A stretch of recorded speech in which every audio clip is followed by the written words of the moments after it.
am Ruth, a woman of Moab, and this is my story, a journey of love, loss, and loyalty that transcends the boundaries of time and place.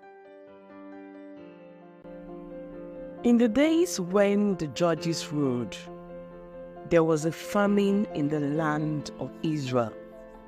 In Bethlehem, the house of bread, there lived a man named Elimelech, whose name meant, "My God is King." He dwelled with his wife Naomi and their 2 sons, Mahlon and Chilion. The land that once flowed with milk and honey now lay barren, its fields parched and lifeless. Elimelech, gazing upon his withering crops and the hollow eyes of his king, made a decision born of desperation and hope. He heard tales of Moab, a land beyond the Jordan, where the skies wept with rain and the earth cradled his children with abundance. With a heart torn between the love for his homeland and the survival of his family, Elimelech led Naomi and their sons into the arms of Moab, a land of promise in the midst of their plight. In Moab, life began anew. The sons, now grown, found love with women of this foreign soil. Mahlon with Ophir, whose laughter was like the bubbling brooks, and Chilion with Ruth, whose kindness knew no bounds. Yet, as the wheel of fate spun, Elimelech's breath was stolen by time, leaving Naomi to anchor her family in this strange land. Tragedy, however, is no stranger to the human story.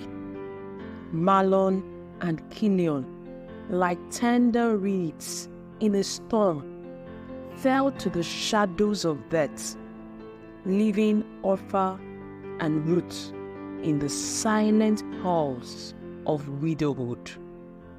Naomi, once a pillar of strength, now stood as a monument to loss, our hearts a mosaic of broken dreams. With the whisper of hope calling from Israel, Naomi resolved to return to her homeland. She stood before Ophir and Ruth, her voice a gentle urging for them to seek new beginnings amidst the warmth of their families. Ophir, with a heart heavy with sorrow, kissed Naomi. Her tears an unspoken testament to the bond they shared. With persuasion, gentle as the evening breeze, Naomi bid Ophir farewell, watching her silhouette fade into the embrace of Moab. Ruth, however, remained steadfast, her loyalty a beacon in the twin light of Naomi's life, with words that will be etched into the annals of time. Ruth bound her soul to Naomi's. "Do not urge me to leave you or to turn back from you. Where you go, I will go. Where you stay, I will stay. Your people will be my people, and your God my God. Where you die, I will die, and there I will be buried. May the Lord deal with me, be it ever so severely, if even death separates you and me."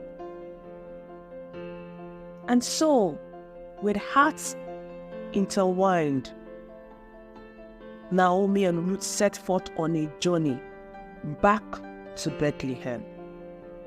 As Naomi and Ruth set foot in Bethlehem, the air was thick with the scent of barley.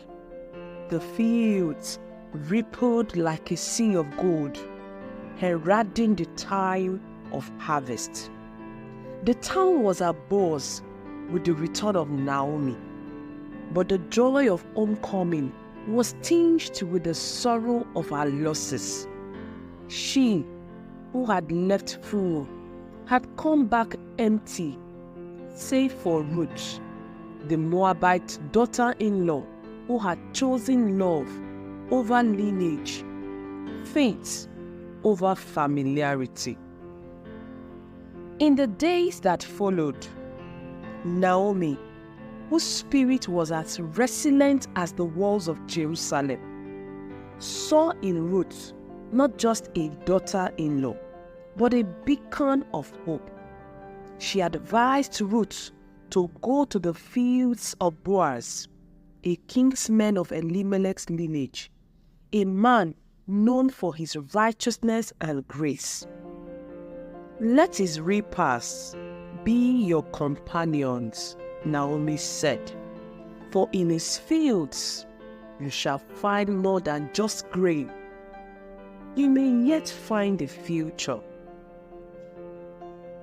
Ruth heeded Naomi's counsel and went to glean in the fields of Boaz. From dawn till dusk, she walked, her hands gathering the bounty of the land, her presence a silent testament to her unwavering devotion. Boaz, upon learning of her identity and the loyalty she bore Naomi, was moved by compassion. He offered her his protection and ensured that she would not be harassed, and even commanded his workers to leave extra grain for her to gather.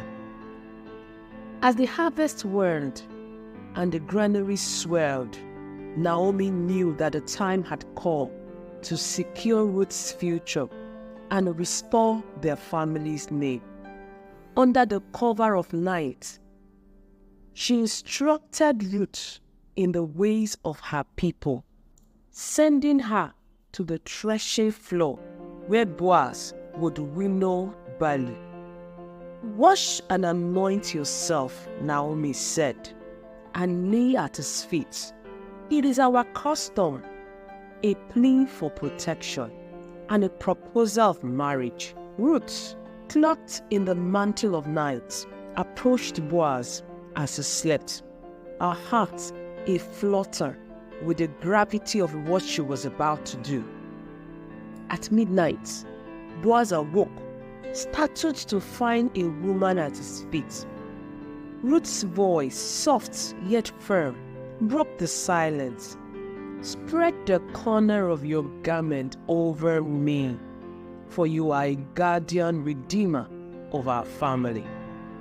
Boaz, honored by her request and touched by her virtue, vowed to take her as his wife, should no closer kinsman claim the right.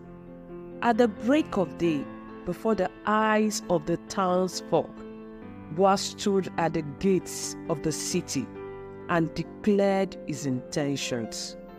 When no kinsman stepped forward, Boaz took Ruth as his wife, amidst the blessings of the elders and the jubilation of the people. Their marriage was more than a union of two hearts. It was the mending of Naomi's broken past and the weaving of a new tapestry for Israel's future.